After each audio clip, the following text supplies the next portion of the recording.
بسم الله الرحمن الرحيم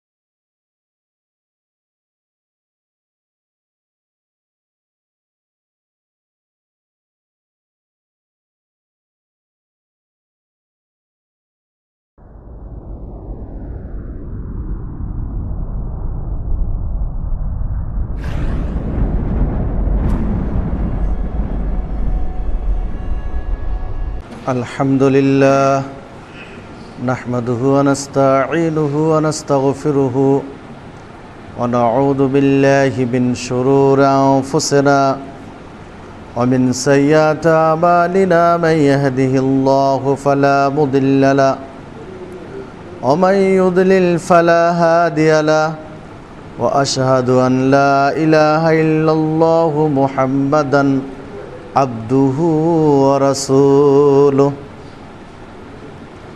أرسله بالحق بشيرا ونذيرا وداعيا إلى الله بإذنه وسراجا منيرا أما بعد فإن خير الحديث كتاب الله وخير الهدي هدي محمد صلى الله عليه وسلم وشر الأمور محدثاتها وكل محدثة بدعة وكل بدعة ضلالة وكل ضلالة في النار أعوذ بالله من الشيطان الرجيم بسم الله الرحمن الرحيم قاف والقرآن المجيد بل أجبوا أن جاءهم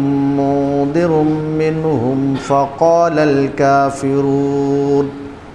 فقال الكافرون هذا شيء عجيب أإذا متنا وكنا ترابا ذلك رجع بعيد قد علمنا ما تنقص الأرض منهم وعندنا كتاب حفيظ.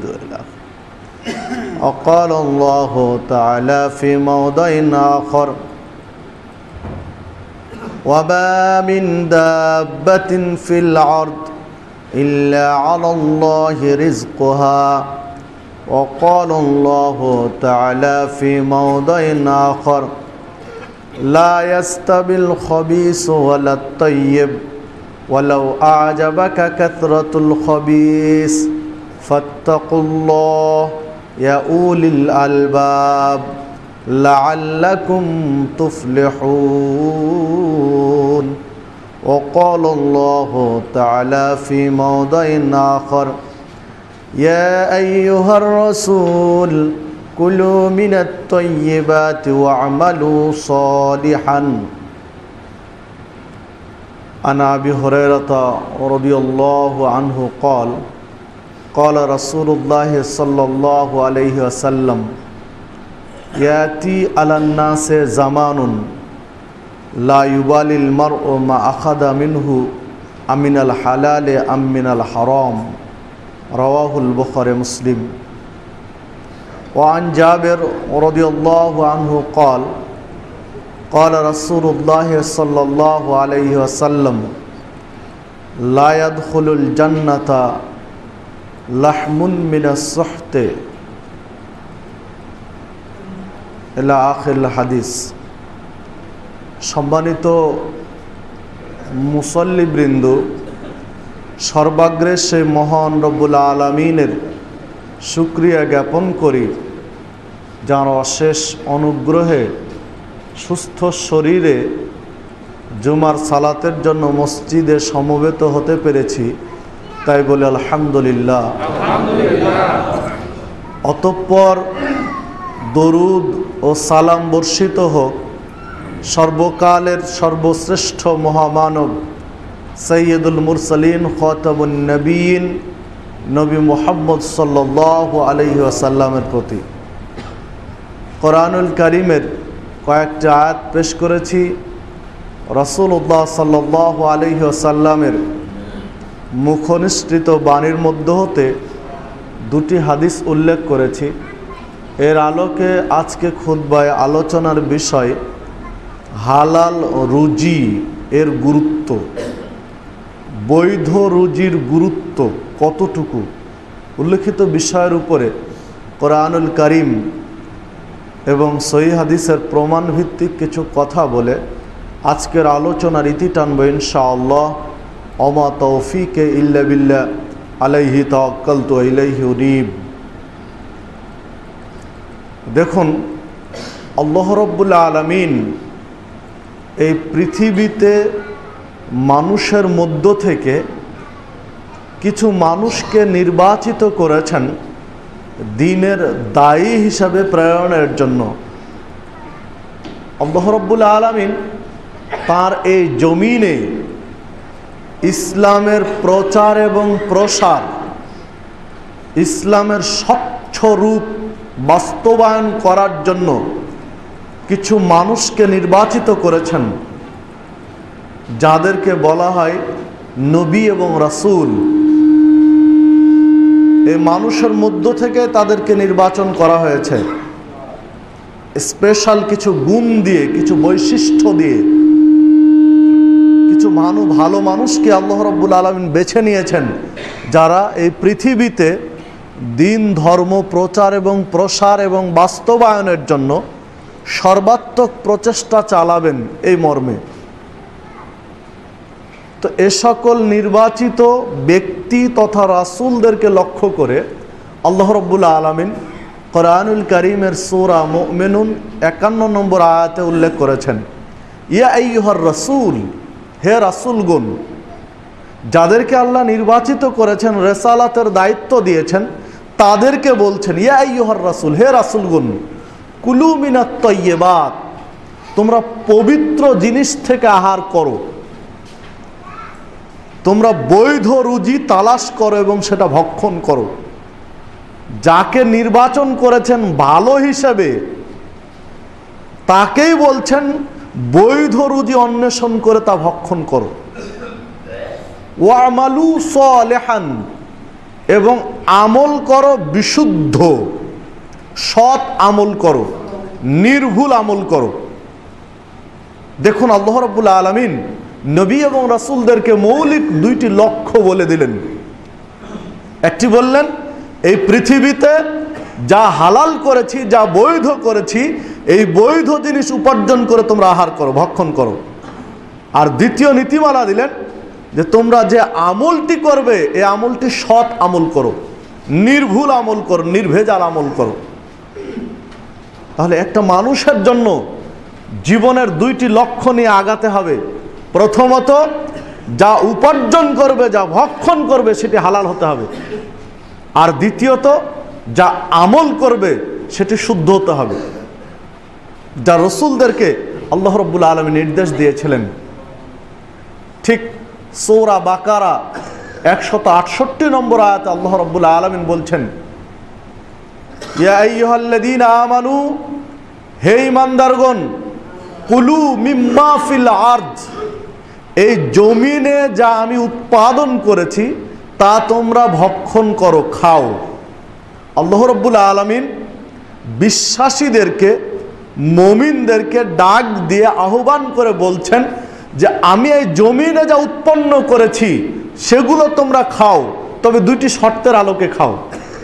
জমিনে উৎপাদিত হলেই খাবে এটা নয়, দুইটি শর্ত মনে রেখে দুইটি শর্তের আলোকে উৎপাদিত জিনিস খাও।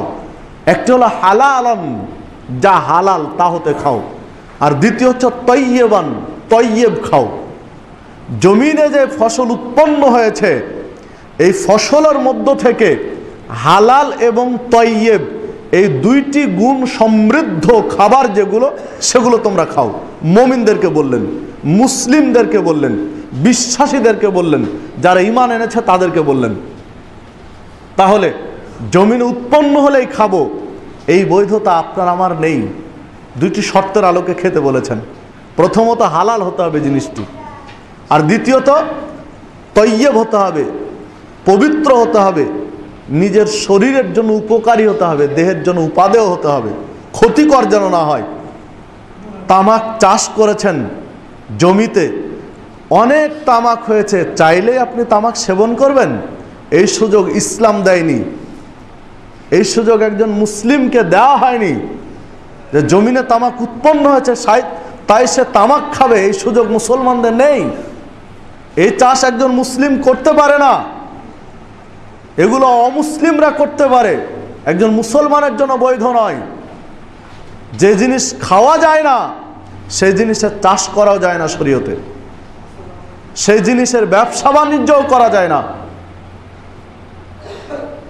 মক্কায় যেদিন বিজয়ী বেশে রাসূলুল্লাহ সাল্লাল্লাহু আলাইহি সাল্লাম প্রবেশ করলেন, মক্কা বিজিত হলো, সেই দিন উপস্থিত মুসল্লিদেরকে সামনে রেখে সাহাবীদেরকে লক্ষ্য রেখে বলেছিলেন, ইন্নাল্লাহ হাররামা বাইআল খামর, নিশ্চয় আল্লাহ রাব্বুল আলামিন নেশা জাতীয় দ্রব্যের ব্যবসা বাণিজ্যকে হারাম করেছেন। এগুলো খাওয়া যেমন শরীয়তে হারাম, ব্যবসা বাণিজ্য হারাম।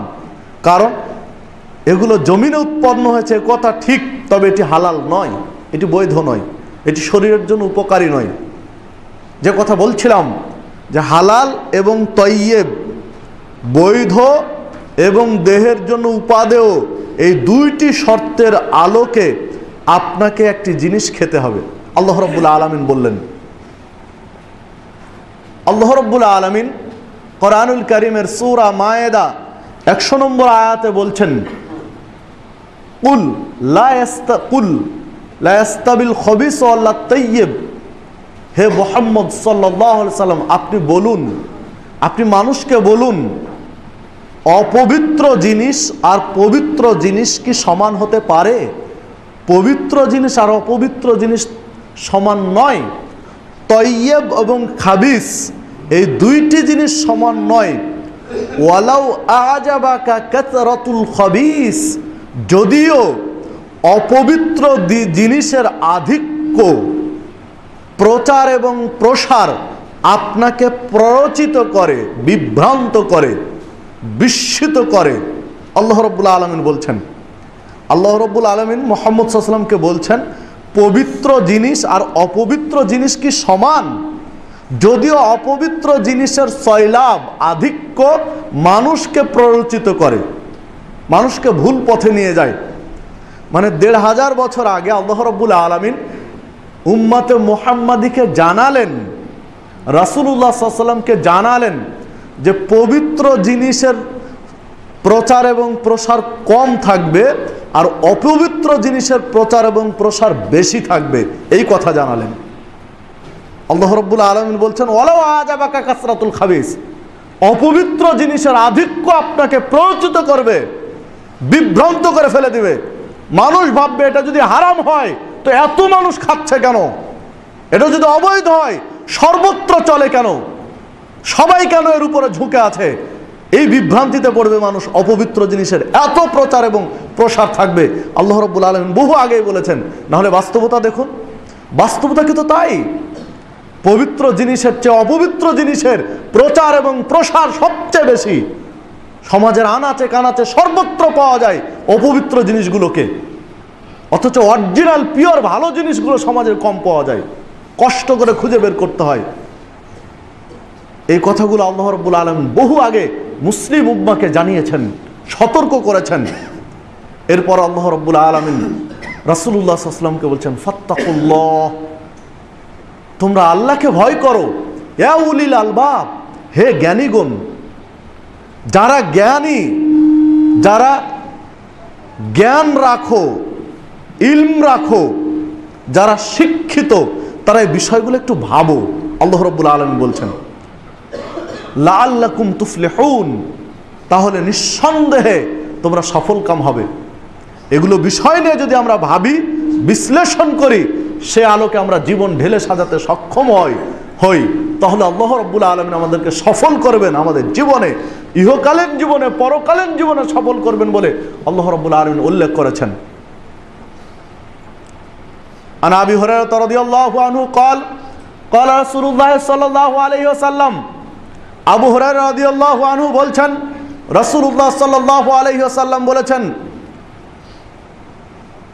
হালাল এবং হারামের প্রসঙ্গ টানতে গিয়ে রাসূলুল্লাহ সাল্লাল্লাহু আলাইহি ওয়াসাল্লাম স্পষ্ট করে বলছেন যে একজন মানুষ দীর্ঘ সফর করেছে, দীর্ঘ সফর করার পরে হাত দুইটি আল্লাহর দিকে তুলেছে, দিয়ে বলছে রব্বি রব্বি, হে আমার প্রভু, হে আমার প্রভু, আল্লাহকে ডাক দিচ্ছেন।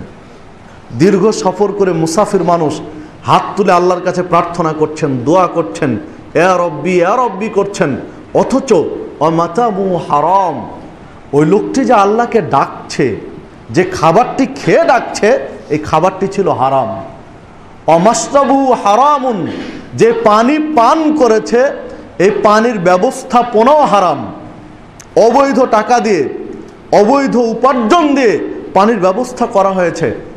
অমালবাসু হারামুন, যে পোশাকটা পরে আল্লাহ রাব্বুল আলামিনকে ইয়া রব্বি বলে ডাকছে, দোয়া করছে, সেই পোশাকটিও হারাম, টাকা দিয়ে কেনা। অগুদ্দিয়া বিল হারাম, তার যে দেহে যে রক্ত মাংস তৈরি হয়েছে, এই রক্ত মাংস তৈরি হয়েছে হারাম খাদ্য দিয়ে। ফাআন্না ইস্তাজবু লিযালিক, কিভাবে এই লোকটির প্রার্থনা আল্লাহ কবুল করবেন? কিভাবে আল্লাহ তার কবুল করবেন? কারণ আল্লাহ রাব্বুল আলামিন হালাল ছাড়া হারাম জিনিস কবুল করেন না। যেহেতু করেন না, লোকটি চিৎকার করে আল্লাহকে ডাকছে, অনুনয় বিনয় করে ডাকছে, আল্লাহ আল্লাহ করে ডাকছে, অথচ তার পোশাক হারাম, তার খাদ্য হারাম, তার পানীয় হারাম, তার দেহের রক্ত মাংস তৈরি হয়েছে হারাম খাদ্য দিয়ে।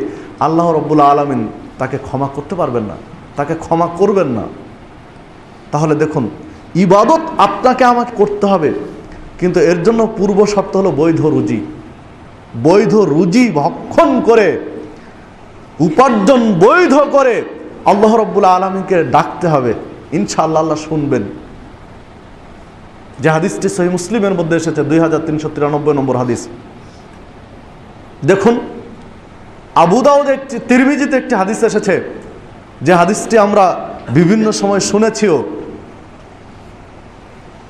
একজন মানুষকে আল্লাহ রাব্বুল আলামিন কিয়ামতের দিন এক পা আগাতে দিবেন না, এক ধাপ সামনে বাড়তে দিবেন না, যতক্ষণ পর্যন্ত 5টি প্রশ্নের উত্তর না দিতে পারবে। একজন মানুষ 5টি প্রশ্নের উত্তর না দেওয়া পর্যন্ত এক ধাপ পা আগে বাড়াতে দিবেন না। তো যে 5টি প্রশ্নের উত্তর দিতে হবে, তার মধ্যে 4 এবং 5 নম্বর প্রশ্ন থাকবে যে তুমি যে সম্পদ উপার্জন করেছো, এটা কোন পথে উপার্জন করেছো? বৈধ পথে উপার্জন করেছো না অবৈধ পথে উপার্জন করেছো? আর 5 নম্বর প্রশ্ন থাকবে যে উপার্জন করেছিলে এটা কোন পথে ব্যয় করেছো? মানে আয় করেছো কোন পথে এবং ব্যয় করেছো কোন পথে। 5 প্রশ্নের এই দুটো প্রশ্ন তাকে দিতে হবে। জবাব না দেওয়া পর্যন্ত এক পা সামনে ফেলতে পারবে না। কোনো ব্যক্তিকে আল্লাহ রাব্বুল আলামিন এক ধাপ পা আগে বাড়াতে দিবেন না। তাহলে কাল কিয়ামতের মাঠে আপনি আমি কি জবাব দেব যদি অবৈধ পন্থায় উপার্জন করি, যদি অবৈধ রুজি ভক্ষণ করে জীবন যাপন করি, সালাত পড়ি চাই, সিয়াম পালন করি চাই, হজ করি চাই, জাকাত দেই, যেই পথে হোক না কেন। আজকের মুসলমানদের আশ্চর্য হতে হয় শুনতে, কিস্তিতে টাকা নিয়ে মানুষ হজ করতেও যায়। এই বাংলাদেশের মুসলমান কি দিয়ে বুঝাবেন তাকে? লোনে টাকা নিয়েছে, হয়তো 2.5 লাখ 3 লক্ষ টাকা দরকার, 2.5 লক্ষ টাকার ব্যবস্থা হয়েছে, 50,000-এর ব্যবস্থা হয়নি। কিস্তিতে ব্যাংক থেকে 50,000 টাকা লোন নিয়েছে সুদের উপরে, দিয়ে 3 লক্ষ টাকা পূরণ করে 2016 সালে হজ করে এসেছে। এই হাজী সাহেবকে কি দিয়ে বুঝাবেন? শরীয়তকে কি দিয়ে তাকে বুঝাবেন? তার কি দরকার 3 লক্ষ টাকা খরচ করা? এসব পানিতে ভাসিয়ে দিয়েছে। এগুলো নেকি তো বহু দূরের কথা, কারণ এগুলো সুদের সাথে সম্পৃক্ত। এই একটা দিক।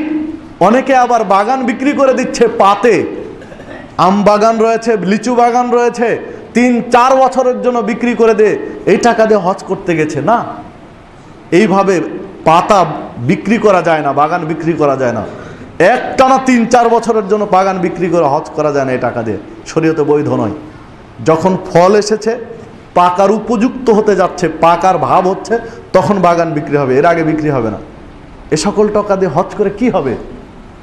শুধু হজের ফজিলত জানলাম যে যদি হজ্জে মাবরুর হয়, যদি কবুল হয়ে যায়, তো কান্নাহু ওয়ালাদাতহু উম্মুহু, হজ করে এমন অবস্থায় ফিরে আসে যেন কেবলই তার মা তাকে জন্ম দিয়েছে। সদ্য ভূমিষ্ঠ শিশু যেমন নিষ্পাপ, হজ করে কোনো ব্যক্তি ফিরে আসলে অনুরূপ নিষ্পাপ হয়। এই ফজিলত পাওয়ার জন্য আমি সুদের উপরে টাকা নিয়ে, আর লোনে টাকা নিয়ে, আর কিস্তিতে টাকা নিয়ে, আর অবৈধভাবে টাকা উপার্জন করে হজ করতে চলে গেলাম, তাহলে ফজিলতটা হবে কি করে? আগেই প্রথমত টাকাটা বৈধ হতে হবে আমার ইবাদতটা কবুল হওয়ার জন্য। কারণ রাসূলুল্লাহ সাল্লাল্লাহু আলাইহি ওয়াসাল্লাম তো পরিষ্কার বললেন যে ও ডাকছে ইয়া রব্বি ইয়া রব্বি, কিন্তু তার পোশাক হারাম, তার পানি হারাম, তার খাদ্য হারাম, তার দেহের রক্ত মাংস হারাম। কিভাবে আল্লাহ তার দোয়া কবুল করবেন? আপনি ওখানে কাবার গিলাফ ধরে কাবা দেখে কাঁদছেন আর দোয়া করছেন, কিভাবে কবুল হবে? আগে আপনাকে স্বীকার করতে হবে আপনার ভুলের প্রায়শ্চিত্ত দেওয়ার পরে না ক্ষমা, তার আগে তো নয়। আন আবি হুরায়রা রাদিয়াল্লাহু আনহু قال قال رسول الله صلى الله عليه وسلم, আবু হুরায়রা রাদিয়াল্লাহু আনহু বলছেন রাসূলুল্লাহ সাল্লাল্লাহু আলাইহি ওয়াসাল্লাম বলেছেন, ইয়াতি আলান নাসে জামানুন, মানুষের মাঝে এমন একটা সময় চলে আসবে, এমন একটা যুগ, এমন একটা কাল অতিক্রম করবে মানুষ, লা ইউবালিল মারউ মা আখাযা মিনহু আমিলাল হালাল আম মিনাল হারাম, মানুষ তোয়াক্কা করবে না, মানুষ পরোয়া করবে না আমি বৈধ পথে উপার্জন করলাম না অবৈধ পথে উপার্জন করলাম। মানুষ একে গুরুত্বই দিবে না, ভুরুক্ষেপ করবে না যে আমার উপার্জন সোর্স, ইনকাম সোর্স বৈধ না অবৈধ, এটা মানুষ জানার প্রয়োজন মনে করবে না। শুধু চাই তার টাকা পয়সা, কি করলে আমার ইনকাম বাড়বে এই নিয়ে ব্যস্ত থাকবে। হালাল হারামকে মানুষ তোয়াক্কা করবে না। এইরকম একটা সময় কাল মানুষের কাছে এসে যাবে, তারা অতিক্রম করবে। হাদিসটি সহিহ বুখারীর 2059 নম্বর হাদিস। দেখুন রাসূলুল্লাহ সাল্লাল্লাহু আলাইহি ওয়াসাল্লাম 1500 বছর আগে কথা বলে গেলেন। বর্তমান বিশ্বে, বর্তমান দেশে মুসলমানদের অবস্থা অনেকটা তাই। এই পথে একজন মুসলিম যে কোনো মূল্যে তার উপার্জন বাড়াতে চায়, কিন্তু খেয়াল করে দেখে না যে আমি উপার্জন করছি এটা বৈধ না অবৈধ, সৎ পথে না অন্যায় পথে, হকের পথে না হকের পথে, কল্যাণের পথে না অকল্যাণের পথে উপার্জন করেছি, এটা মানুষ খেয়াল করে না, শুধু উপার্জন বাড়াতে চায়। আল্লাহ রাসূল সাল্লাল্লাহু আলাইহি ওয়াসাল্লাম এই সতর্কবাণী 1500 বছর আগেই বলে গেছেন। আর নুমান ইবনে বাশির রাদিয়াল্লাহু আনহু قال قال رسول الله صلى الله عليه وسلم, নুমান ইবনে বাশির রাদিয়াল্লাহু আনহু বলছেন রাসূলুল্লাহ সাল্লাল্লাহু আলাইহি ওয়াসাল্লাম বলেছেন, আল হালালু বাইয়িনুন ওয়াল হারামু বাইয়িন, হালাল স্পষ্ট এবং হারাম স্পষ্ট। এইটি হালাল স্পষ্ট আর এইটি হারাম স্পষ্ট। শরীয়তে হালালগুলো স্পষ্ট বলা আছে, এগুলো হালাল, হারাম এগুলো এটাও স্পষ্ট বলা আছে, শরীয়তে স্পষ্ট করে বলা আছে। যেমন ধরুন হালাল স্পষ্ট, অনেক প্রাণীর কথা বলা আছে যেগুলো খাওয়া বৈধ, যেমন গরু, ছাগল, ভেড়া, মহিষ, দুম্বা, মাছ, এগুলো হালাল স্পষ্ট, এগুলো স্পষ্ট বলাই আছে। অনুরূপভাবে আবার গৃহপালিত গাধা হারাম, স্পষ্টই বলা আছে এটা হারাম, ওগুলো হালাল, এটা হারাম। অনুরূপভাবে যে সকল প্রাণী নখ দিয়ে শিকার করে, হিংস্র প্রাণী, এই হিংস্র প্রাণীর গোশত হারাম, স্পষ্টই বলা আছে শরীয়তে। অনুরূপভাবে দেখুন সুদ হারাম, স্পষ্টই বলা আছে, আহাল্লাল্লাহুল বাই'a ওয়া হাররামার রিবা, ব্যবসা হালাল, সুদ হারাম, স্পষ্টই বলা আছে। এইভাবে হালালগুলো স্পষ্ট বলা আছে, হারামগুলো স্পষ্ট বলা আছে। এরপরে বলছেন আল্লাহ রাসূল সাল্লাল্লাহু আলাইহি ওয়াসাল্লাম, ওয়া বাইনাহুমা মুস্তাবিহাতুন, এই হালাল আর হারামের মধ্যে কিছু জিনিস আছে সেগুলো অস্পষ্ট, ওটা বোঝা যায় না, যেটা স্পষ্ট হালালও বোঝা যায় না, হারামও বোঝা যায় না। অস্পষ্ট কিছু জিনিস রেখে দেওয়া আছে পৃথিবীতে। লা ইয়ালামুহুন্না কাসীরুম মিনান নাস, কিন্তু অধিকাংশ মানুষই এটা বুঝতে পারে না, বেশিরভাগ মানুষই বুঝতে পারে না যে এই অস্পষ্ট জিনিসগুলো কি, স্পষ্ট অস্পষ্ট এগুলো অনেকেই বুঝতে পারে না এটা। এরপর আল্লাহ রাসূল সাল্লাল্লাহু আলাইহি ওয়াসাল্লাম বলছেন, ফামানিত্তাকা সুবাহাত ইস্তাবরা লিদীনিহি ওয়া ইরদিহি। যেই মানুষ, যেই ব্যক্তি এই অস্পষ্ট জিনিসগুলো থেকে বেঁচে থাকবে, স্পষ্ট যা হারাম তা তো বাঁচতে বাধ্য একজন মুসলিম, যেটা স্পষ্ট হারাম সেখান থেকে তো বাঁচতেই হবে।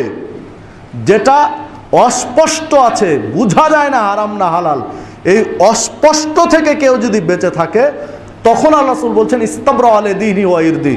ওই লোকটি তার দিনকে রক্ষা করলো, তার ধর্মকে রক্ষা করলো, তার শরীয়ত রক্ষা করলো এবং তার মর্যাদাকে অটুট রাখলো। যদি অস্পষ্ট থেকে বেঁচে থাকি তাহলে মর্যাদা এবং শরীয়তকে অক্ষুণ্ণ রাখা হবে, অটুট রাখা হবে। অমান ওয়াকা ফি শুবহাত, আর যদি কেউ এই অস্পষ্ট জিনিসের উপর পতিত হয়, অস্পষ্টতা করে ফেলে বা খেয়ে ফেলে, ওয়াকা ফিল হারাম, রাসূলুল্লাহ সাল্লাল্লাহু আলাইহি ওয়াসাল্লাম বলছেন ওই লোকটি হারাম করলো, হারামই খেলো। দেখুন যে হাদিসটি সহিহ বুখারীতে এসেছে, 52 নম্বর হাদিস। যেটা স্পষ্ট হারাম শরীয়তে, সেটা থেকে তো বাঁচতেই হবে। যেটা স্পষ্ট নয় হারাম না হালাল, ওটা থেকেও বাঁচতে হবে। আল্লাহ রাসূল বলছেন ওই অস্পষ্টটাও যদি কেউ করে তাহলেও সে হারাম করলো। অস্পষ্ট কাজ করলেও হারাম করা হবে। স্পষ্ট হালাল ছাড়া একজন মানুষ করতে পারে না। স্পষ্ট হালাল যেগুলো খাদ্য, এগুলো ছাড়া একজন মানুষ খেতে পারে না। এমন এক জায়গায় গিয়েছি যে খাবারটা পরিবেশন করা হয়েছে বা যে খাবারটা আমার কাছে সন্দেহ হচ্ছে খাবারটা নিয়ে, তাহলে আপনাকে আমাকে বেঁচে থাকতে হবে। ওটা ওই সন্দেহ খেতে পারবো না। খেলাম মানে হারাম করলাম, খেলাম মানে আমি হারাম খেলাম। আল্লাহ রাসূল সাল্লাল্লাহু আলাইহি ওয়াসাল্লাম বলছেন, যেহেতু হাদিস সহিহ বুখারীর মধ্যে এসেছে, আপনি উল্টিয়ে দিবেন শরীয়তকে, এই সুযোগ কোনো ব্যক্তির নেই। এই নীতিমালা যদি আপনি আমি খেয়াল করতে পারি তাহলে আপনার আমার জন্য শরীয়ত বোঝা অনেক সহজ। কিন্তু কে খেয়াল করবে? কারণ আমরা তো স্পষ্ট হারামগুলোই সমানে করি। যেগুলো স্পষ্ট হারাম সেগুলো থেকেই বাঁচতে পারি না। সুদ হারাম এটা কে না জানি? কোন মুসলমান নেই যিনি জানেন না? সকল মুসলিমই জানি সুদ হারাম, কিন্তু বেঁচে আছি কয়জন? হয় সুদী প্রতিষ্ঠানে চাকরি করছি, আর না হলে সুদী কারবারের সাথে সম্পৃক্ত আছি। তাহলে স্পষ্ট হারাম থেকেই তো বাঁচতে পারছি না। ঘুষ হারাম কে জানি না? সকল মুসলিমই জানি, অথচ ঘুষের সাথে সম্পৃক্ত আছি।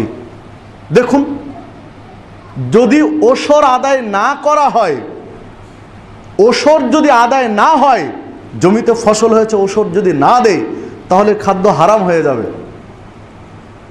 অথচ ওসর আদায় কয়জন করি? বাংলাদেশের মুসলিম যারা আমরা চাষাবাদ করি, আমাদের জমির ফসল যা হয় তার কয়জনের আমরা ওসর আদায় করি? জাকাত দিতে হবে সম্পদের, নিসাব পরিমাণ সম্পদ হলে। জাকাত যদি না দেই তাহলে ওই খাদ্য আমার জন্য হারাম। যদি জাকাত না দিয়ে থাকি, আমার খাবারের মধ্যে, ধরুন আমি 1 কোটি টাকার মালিক, আমি এবছর জাকাত আদায় করলাম না, তাহলে জাকাতের টাকা আমার 1 কোটি টাকার সাথে মিশে আছে, এই খাদ্যে আমার ইবাদত কবুল হবে না। আগে আমাকে জাকাতের টাকা পৃথক করে দিতে হবে, দিয়ে দিতে হবে। তো জাকাত আমরা জানি যে জাকাত দিতে হবে, শরীয়তে এটা নির্দেশ, তারপরেও জাকাত দিচ্ছি না। অনেকেই দিচ্ছি না, বা কেউ নাম কাস্তে দেই, যা যতটুকু দেওয়া প্রয়োজন ততটুকু দিচ্ছি না। ধরুন চুরি করে কোনো সম্পদ ভক্ষণ করা হারাম, অন্যায়। পুকুরে মাছ আছে, আপনি জাল ফেলিয়ে অথবা কারেন্ট জাল দিয়ে বা কোনো কৌশলে 2 কেজি 3 কেজি মাছ ধরে নিয়ে গেলেন, আপনি পরিবার নিয়ে খাচ্ছেন, শরীয়তে হারাম, আপনি খেতে পারেন না। কিন্তু এগুলো তো জানি, কিন্তু মানি কয়জন? কারো গাছে সুন্দর ফল আছে, চাইলেন আপনি 2-4-5 কেজি পেড়ে নিয়ে চলে গেলেন, শরীয়তে এই নির্দেশ নেই, এটি হারাম, কিন্তু এগুলো আমরা মানি কয়জনে? তো যেগুলো স্পষ্ট হারাম সেগুলোই তো বাঁচতে পারি না, তো অস্পষ্টগুলোতে বাঁচবো কিভাবে?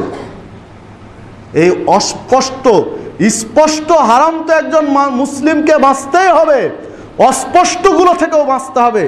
যদি বাঁচতে না পারি তাহলে হারামের মধ্যে পা রাখলাম, হারাম কাজ করে বসলাম, আর এই হারাম কাজ যদি করে বসি তাহলে কাল কিয়ামতের মাঠে আপনার আমার জন্য বড় বিপদ। আন আবি বকর রাদিয়াল্লাহু আনহু قال قال رسول الله صلى الله عليه وسلم, আবু বকর রাদিয়াল্লাহু আনহু বলছেন রাসূলুল্লাহ সাল্লাল্লাহু আলাইহি ওয়াসাল্লাম বলেছেন, লা ইয়াদখুলুল জান্নাহ জাসাদুন গুদ্দিয়া বিল হারাম, ওই দেহ জান্নাতে প্রবেশ করবে না যেই দেহ হারাম খাদ্য দিয়ে গঠিত হয়েছে। কারো দেহের রক্ত মাংস যদি হারাম খাদ্য দিয়ে গঠিত হয় তাহলে এই দেহ জান্নাতে প্রবেশের সুযোগ পাবে না। যে হাদিসটি বাইহাকির মধ্যে এসেছে, বাইহাকির 2609 নম্বর হাদিস, শেখ আলবানী হাদিসটিকে সহিহ বলে উল্লেখ করেছেন। আরেকটি হাদিস এসেছে একই মর্মে, আন জাবের রাদিয়াল্লাহু আনহু قال قال রাসূলুল্লাহ সাল্লাল্লাহু আলাইহি সাল্লাম, জাবের রাদিয়াল্লাহু আনহু বলছেন রাসূলুল্লাহ সাল্লাল্লাহু আলাইহি ওয়াসাল্লাম বলেছেন, লা ইয়াদখুলুল জান্নাতা লাহমুন মিনাস সুহতে,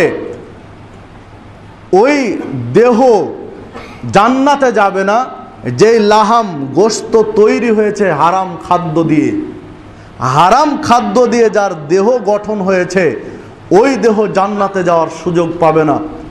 অকুল্লুল লাহমে মিনাস সুহতে, আর যে সকল দেহ হারাম খাদ্য দিয়ে গঠিত হয়েছে কানাতিন নার আউলা বিহি, ওই দেহগুলো জান্নাতে যাওয়াই জাহান্নামে যাওয়াই উপযুক্ত। যাদের দেহ অবৈধ খাবার দিয়ে গঠিত হয়েছে তাদের দেহ জাহান্নামে যাওয়ার জন্যই উপযুক্ত, জান্নাতের উপযুক্ত নয়। যে হাদিসটি তিরমিজির মধ্যে এসেছে, তিরমিজির 614 নম্বর হাদিস, মিশকাতের মধ্যে পাওয়া যাবে 2772 নম্বর হাদিস, শেখ আলবানী হাদিসকে সহিহ বলেছেন।